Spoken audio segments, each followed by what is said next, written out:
شما هستم. از طرف خدا پیامبری در گزیده شدم. آنانی که به این قرآن ایمان دارند حرف من را باور خواهند کرد. پیامبر جدیدم ظهور کرد. از این که می‌جوانم به توسط فرمان خدا به شما ثابت کنم. الان معجزه هم میکنه احتمالاً برامون. پیامبر شما، امام شما به شما میگم میتوانم با دست گذاشتن بر سر مرده حتی کسی که در شما به درخواست خداوند درخواست کنم همان زمان چشمانش را باز کنم تان شل کند، خداوند پاهاتان فلج کند، خداوند در وقتی به خانه تان رفتن ماشین زنتان که دیگر و نیتی بد خداوند اینا این برداشته تان کند.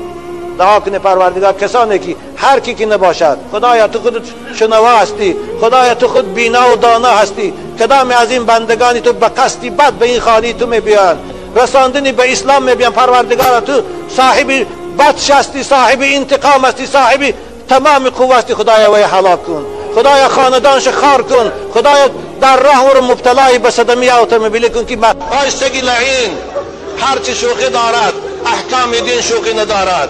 تو خود کافر هستی، ما با تو کار نداریم، آیستگی لعین. اما با پیغمبری ما کاردار نشو، با دین ما کاردار نشو، با قرآن ما کاردار نشو. یا الله آن روز کی غیرت میکند؟ پیشگاه پروردگار براد. چگونه در این دنیا پیشگاه پرزیدنت ها رفتند غیرت نمیکنند؟ حاکمای ما که مثل خوشان یک انسانی ضعیف است، مثل خوشان مثل حسنی مبارک باری 2 روز پس لاتینا در کار پیش همونها رفتن غیرت نمیکنند، از همونها پرسیدن جرأت نمیکنند، پیش خالق آسمان و زمین ده میشود کسی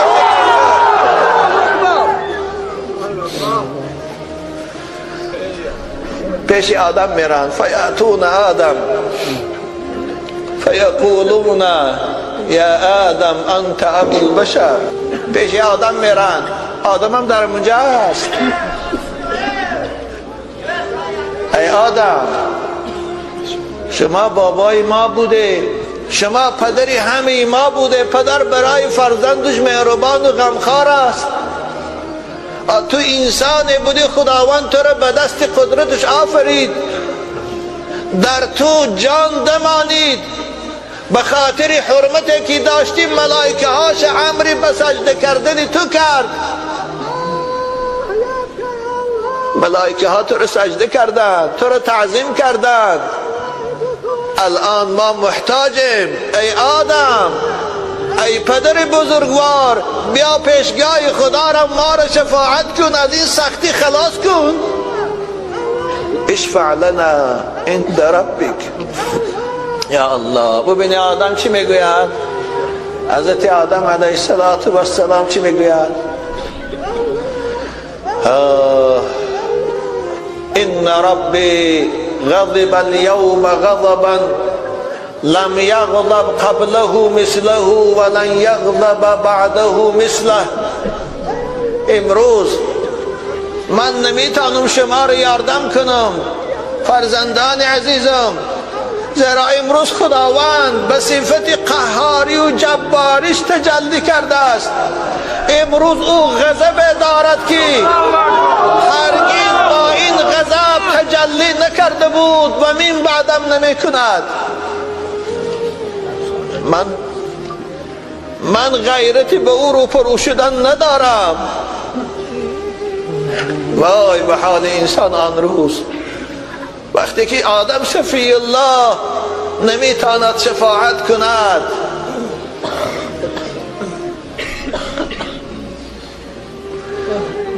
آدم چی گفت؟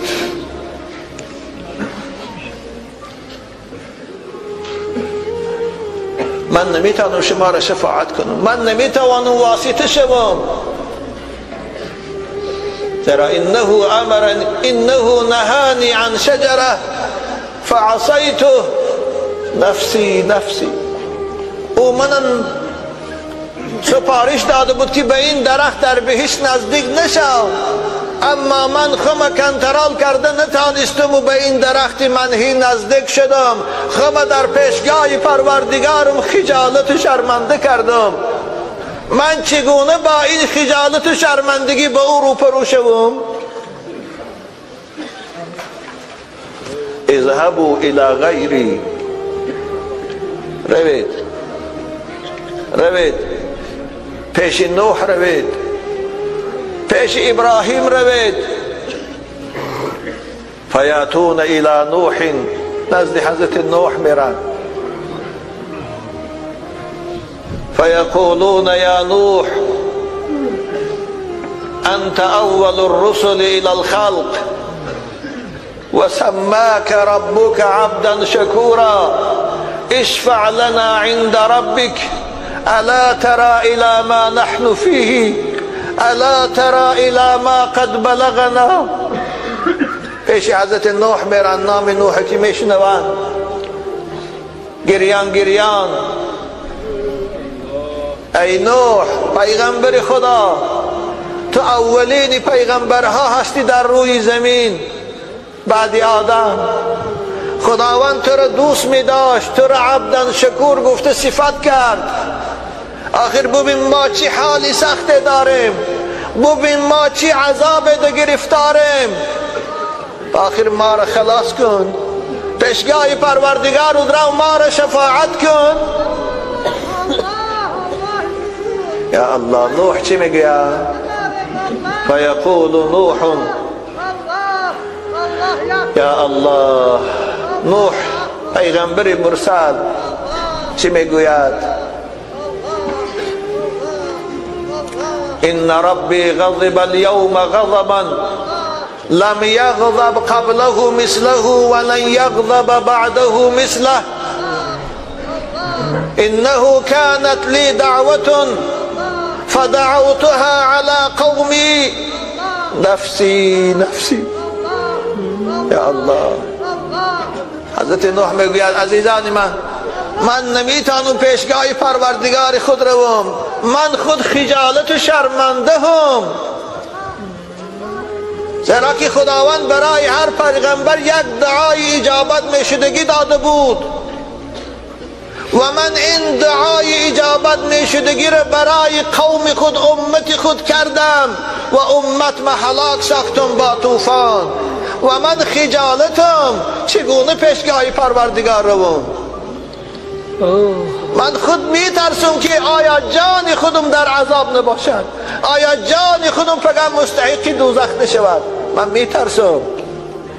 نفسی نفسی، به نفس خود شود هر کس گرفتار، غمی جان میخورد فارغ ز اغیار. یا الله،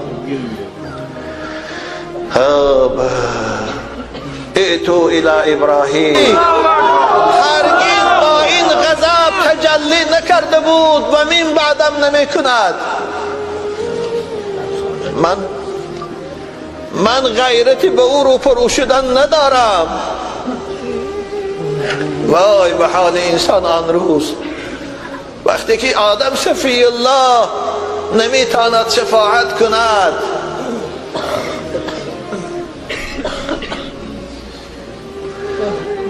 آدم چی گفت؟